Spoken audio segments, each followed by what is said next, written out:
Wengi wamefungwa na nguvu za giza na wanafikiri aliyefungwa ni yule ambaye akiombewa mapepo yanapiga kelele.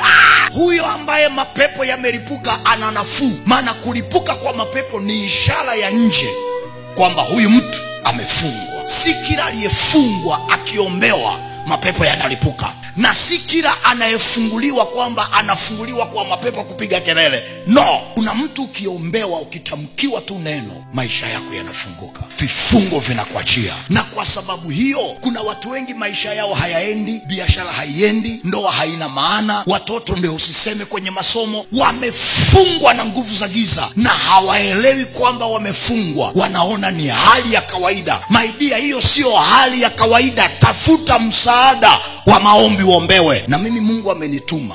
Kila kifungo kilichokamata maisha yako leo na kivunja, kikuachie kwa jina la Yesu.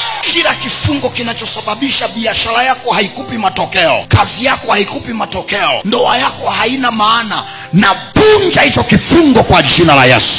Na kuanzia leo, acha uanze kuona mpenyo. Acha maisha yako yaanze kusogea. Acha uanze kuona vitu vikifunguka kwenye maisha yako. Iwe kwako kwa jina la Yesu Kristo wa Nazareth.